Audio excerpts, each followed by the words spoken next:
주는 강한 성이요 또 나의 방패 되시니 큰 환난에서 우리를 늘 구원하여 주시리. 옛 원수 마귀는 이때에 힘을 써 괴율과 권세로 제 무기 삼으나 주 권능 당치 못하리. 내 힘만 의지할 때에 패할 수밖에 없으나 힘 많은 대장 나와서 날 대신하여 싸우네. 이 대장 누구뇨? 예수 그리스도 곧 만유주로다. 이 싸움 이길 자 주 예수밖에 없도다. 저 마귀 두루 편만해 온 백성 삼키려 하나. 겁내지 말고 싸우라. 진리로 승리하리라. 친척과 재물과 명예와 생명을 원수가 취해도 진리는 살아서 늘 길이 빛나리로다.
개국공신이라는 말이 있습니다.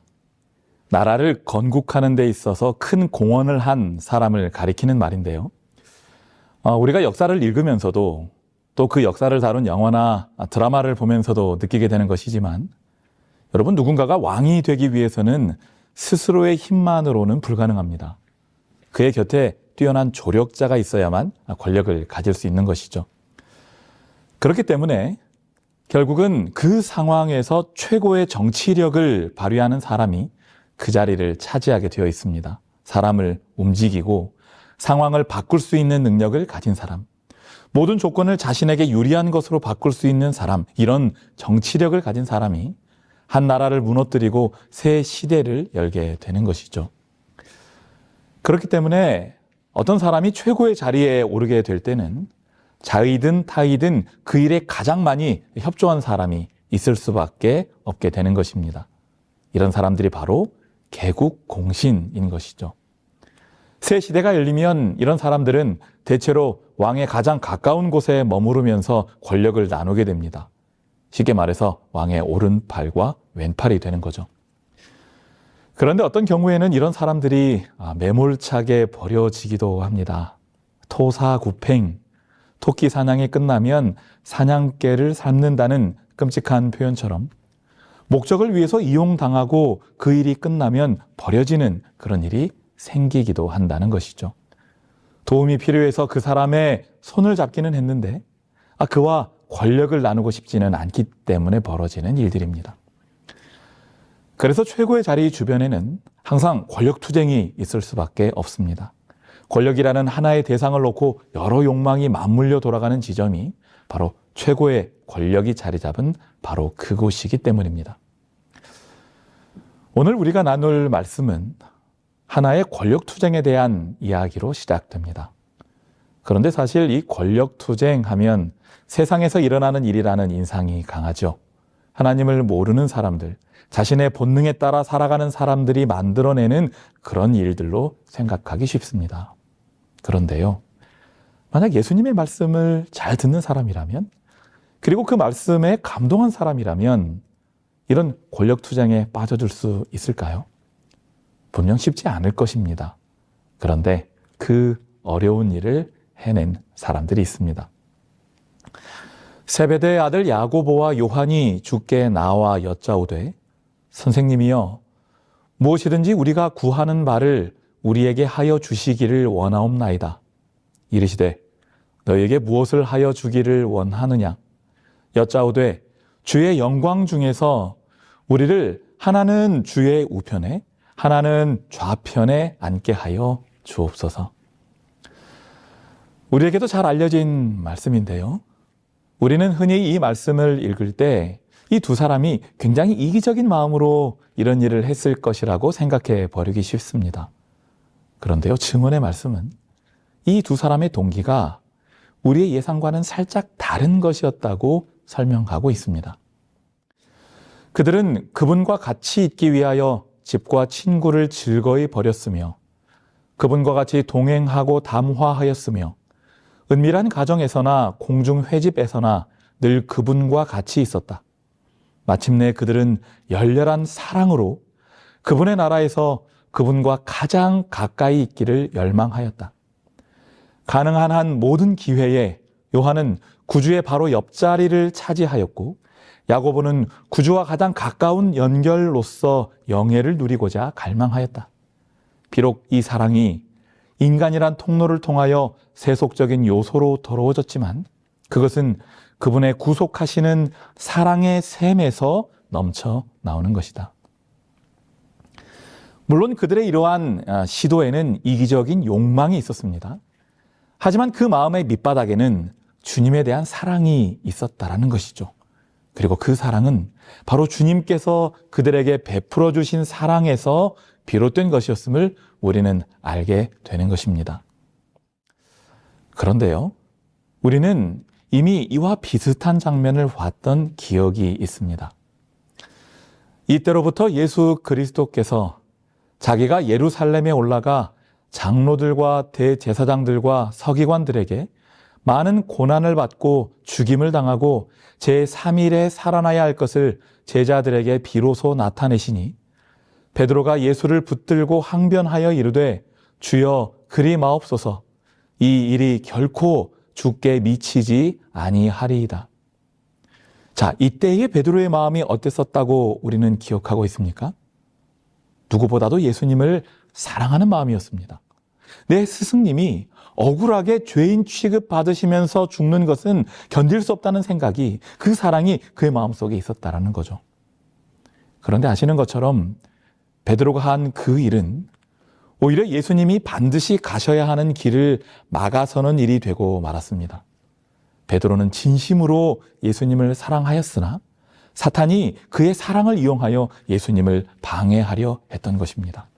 그런데 그때와 똑같은 일이 바로 이번에도 일어나게 된 것이죠.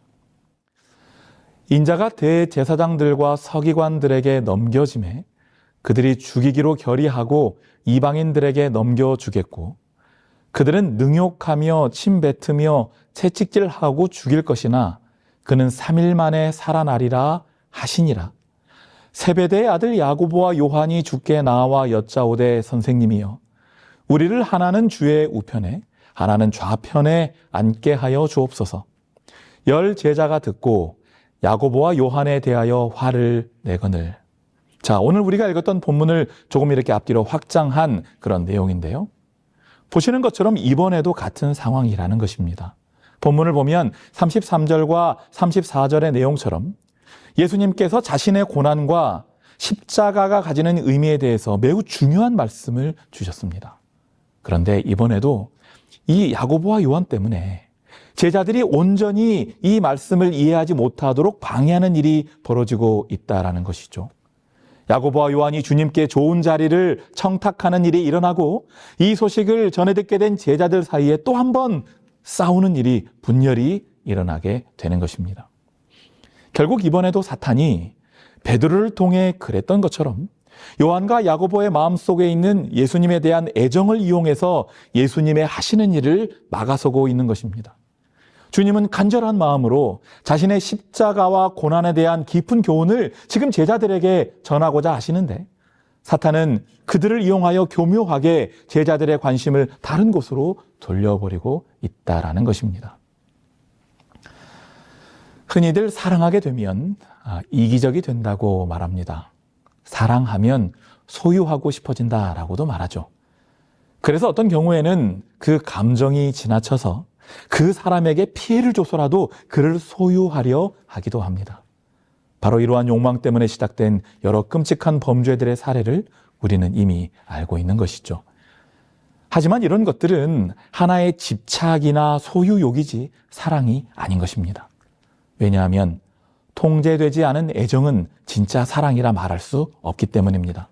진짜 사랑은 내가 아닌 그 대상에게 모든 것을 맞추는 것이고 나의 뜻이 아닌 그의 뜻을 우선적으로 고려하는 것이기 때문입니다. 그렇기 때문에 나의 애정이 지금 바르게 통제되고 있는지 살피는 일이 반드시 필요하다는 것입니다. 내가 사랑하는 사람들, 내 자녀들을 향한 내 사랑이 진짜 사랑인지 아니면 집착이나 소유욕인지 점검하고 확인하는 일이 있어야 하는 것입니다. 더 나아가서 하나님과 나 사이에서도 내 뜻만을 하나님이 들어주시기를 바라는, 마치 내가 하나님을 소유하고자 하는 욕망으로 내가 그분을 지금 만나고 있지는 않은지 솔직하게 돌아보는 일이 있어야 한다라는 것입니다. 왜냐하면 하나님과의 관계에서도 내 뜻이 앞서는 그런 관계를 맺고 있다면 그것은 진짜 신앙이라고 볼 수 없는 것이기 때문에 그렇습니다. 하나님께서 우리의 마음속에 모든 것을 내던져서 사랑하셨던 그 십자가의 사랑을 주셔서 우리도 내 사람들을 그리고 우리 주님을 내 편에서만 생각하는 이기적인 사랑이 아닌 내어주고 희생하는 참 사랑으로 섬기며 살게 해주시기를 간절히 소망합니다. 자, 그런데 오늘의 이야기가 보여주는 또 한 가지의 중요한 교훈이 있습니다. 사탄은 주님께서 이렇게 낮아짐을 통한 구원의 진리를 설명하려 하실 때마다 제자들의 마음속에 있는 세속적인 정신을 이용했습니다. 베드로는 주님의 영광이 고난이라는 방법으로 이루어질 수는 없다고 믿었습니다. 요한과 야고보는 예수님의 옆자리, 그 높은 자리에 앉는 것이 그분께서 사랑하는 자들에게 주시는 제일 좋은 특권이라고 생각했습니다. 결국 그들의 이러한 생각들은 십자가의 의미를 설명하고자 하시는 주님을 막아서고 싶어 했던 사탄의 먹잇감이 되고 말았다라는 것이죠. 하지만 여러분이 아시는 것처럼 예수님의 영광은, 그분의 높아지심은 그들의 생각과는 정반대였습니다. 왜냐하면 우리 주님께서는 낮아지심으로 영광을 받으셨고 또 받으실 것이기 때문이었습니다. 주님의 음성을 들어보시기 바랍니다. 예수께서 이르시되 너희는 너희가 구하는 것을 알지 못하는도다. 내가 마시는 잔을 너희가 마실 수 있으며 내가 받는 침례를 너희가 받을 수 있느냐? 그들이 말하되 할 수 있나이다. 예수께서 이르시되 너희는 내가 마시는 잔을 마시며 내가 받는 침례를 받으려니와. 예수님은 그들에게 말씀하셨습니다. 너희는 지금 내 나라를 세우는 일에 가장 크게 헌신한다는 말이 어떤 뜻인 줄 모르고 있다. 그것은 내가 마시는 잔을 마시고 내가 받는 침례를 받는 것이다. 이렇게 말씀하셨어요. 그런데도 그들은 자신 있게 할 수 있습니다 라고 대답했고, 예수님께서는 결과적으로는 너희의 소원대로 될 것이라고 말씀해 주시는 것이죠.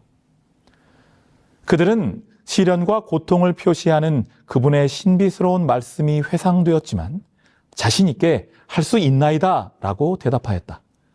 그들은 주께 닥쳐올 모든 일을 같이 당함으로 그들의 충성을 증명하는 것을 최고의 영광으로 생각할 것이었다. 요한과 야고보의 대답은 어떻게 보면 전에 베드로가 했던 것보다도 더 훌륭한 것이었습니다.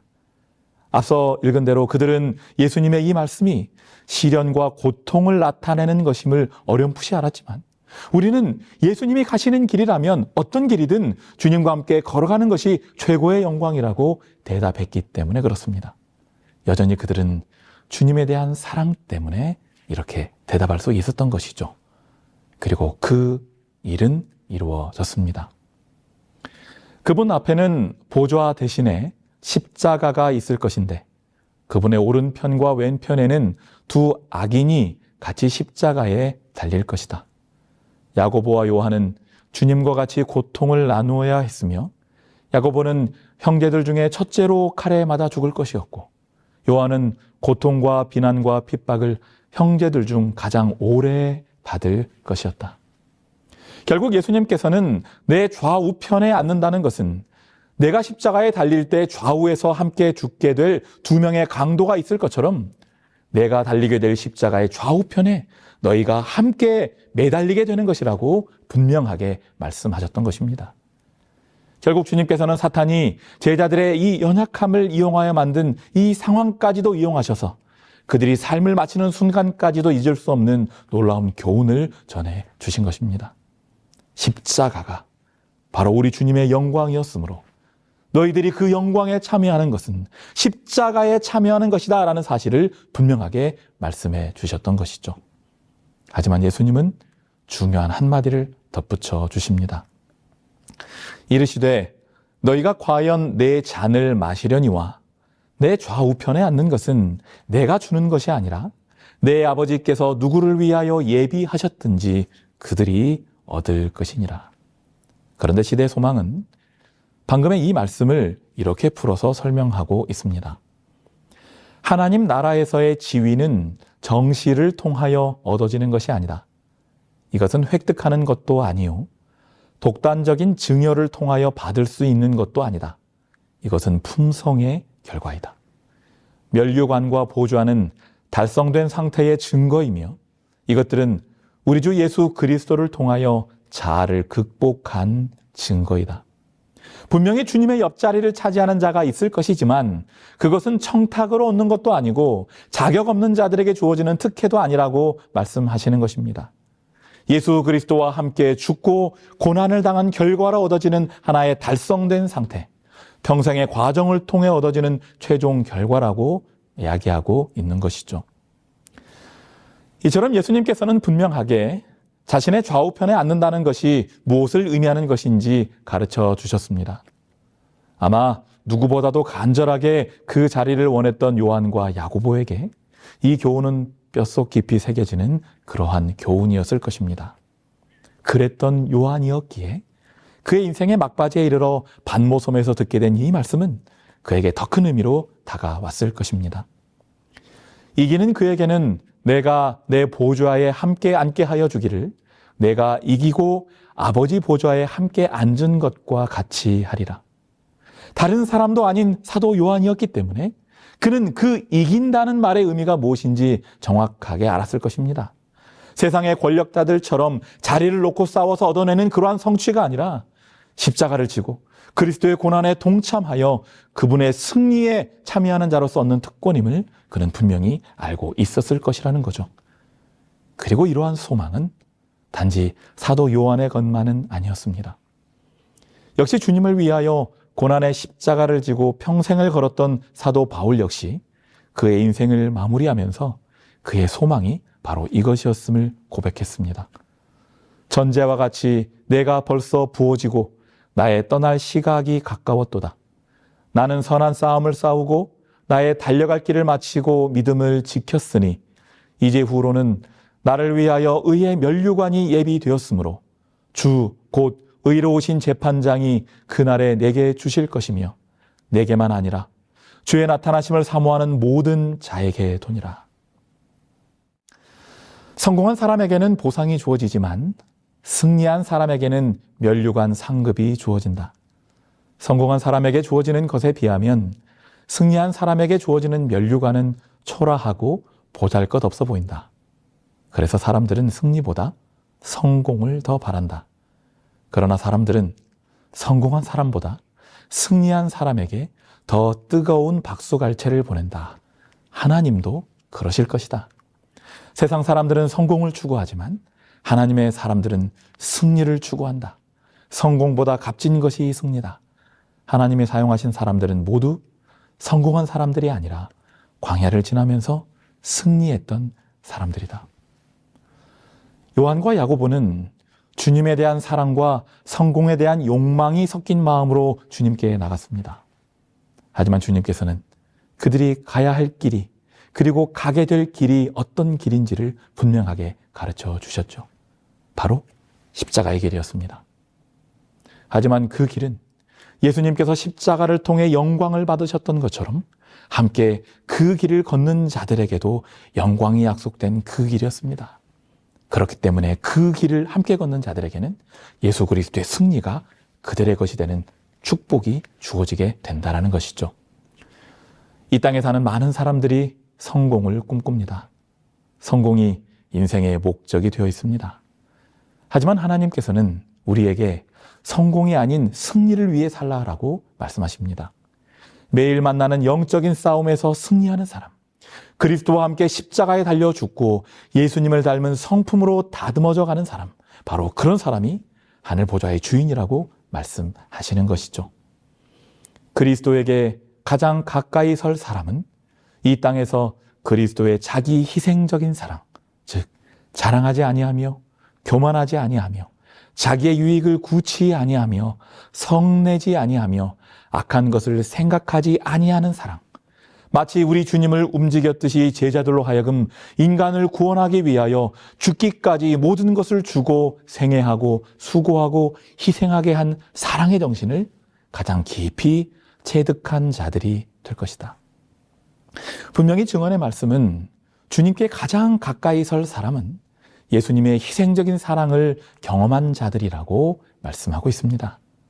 매일의 경험을 통하여 자아가 죽는 경험을 하는 자들, 바로 그들이 주님의 곁에 앉게 될 자들이라는 것이죠.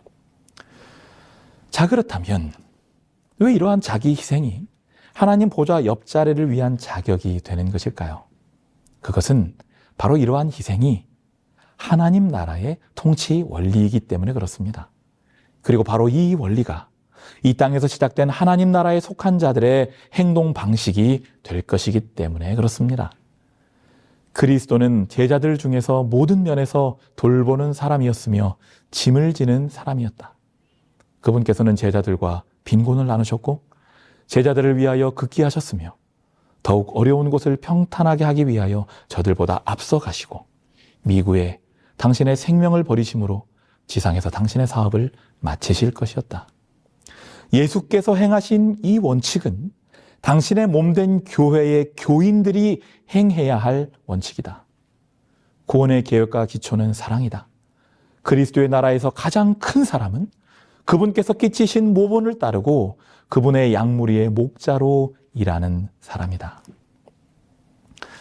한 어린이를 품에 안고 치료하고 있던 마더 테레사에게 누군가가 이렇게 물었습니다.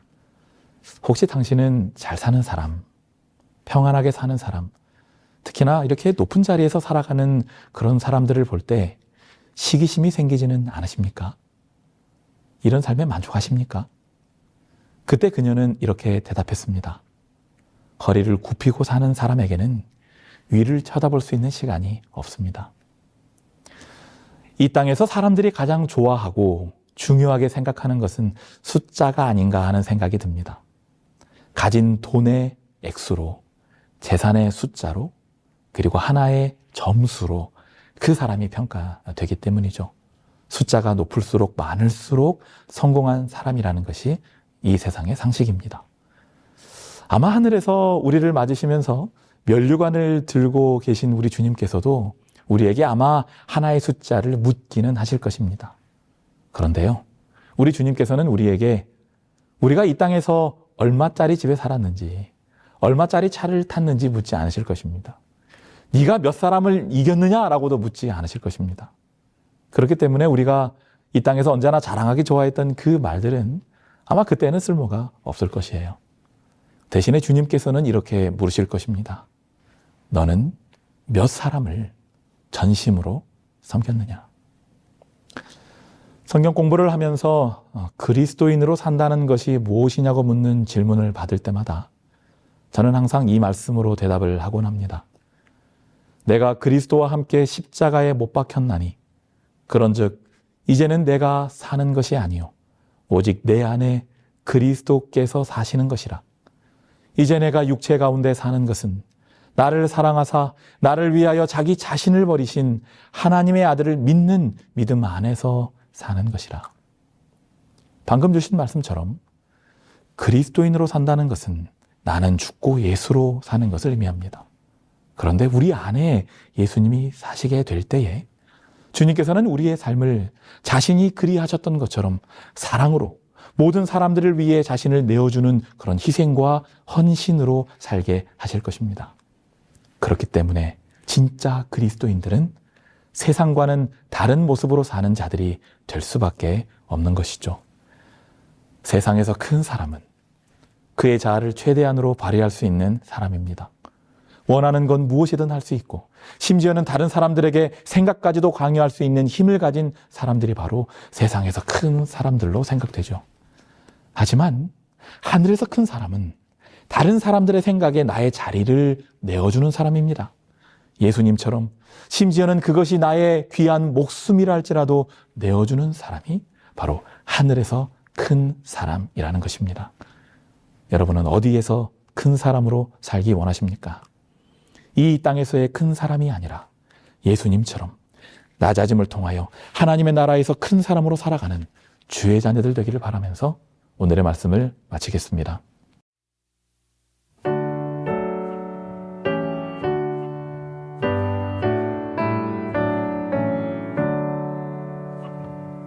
오직 주만 높임을 받으시고 오직 주만 내 앞에 계시고 오직 주만 내 모든 행동 속에 오직 주만 내 모든 생각에 오직 주만 내 슬픔 달래시며 오직 주만 내 눈물 씻으리 오직 주만 내 짐을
하늘에 계신 아버지 하나님, 큰 사람이 되기 위해 많은 숫자를 얻기 위해 질주하는 이 세상에서 하늘에서는 큰 사람이 어떤 사람인지를 깨닫게 하여 주시니 감사합니다.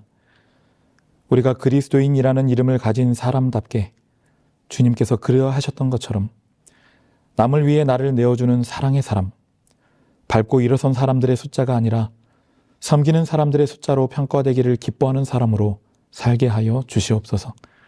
그리하여 주님께서 지신 고난의 십자가, 그 섬김의 십자가의 좌우편에 우리 또한 있게 하여 주시옵소서. 주와 함께 고난을 당한 자들에게 주시는 주님의 그 옆자리에 우리의 자리 또한 있게 하여 주시옵소서. 성공이 아니라 주님과 함께 누리는 승리를 꿈꾸며 살다가 영원한 하늘에서 승리자들에게 주시는 면류관을 받는 주의 제자들 되게 하여 주시옵소서. 예수 그리스도의 이름으로 간절히 기도하옵나이다. 아멘.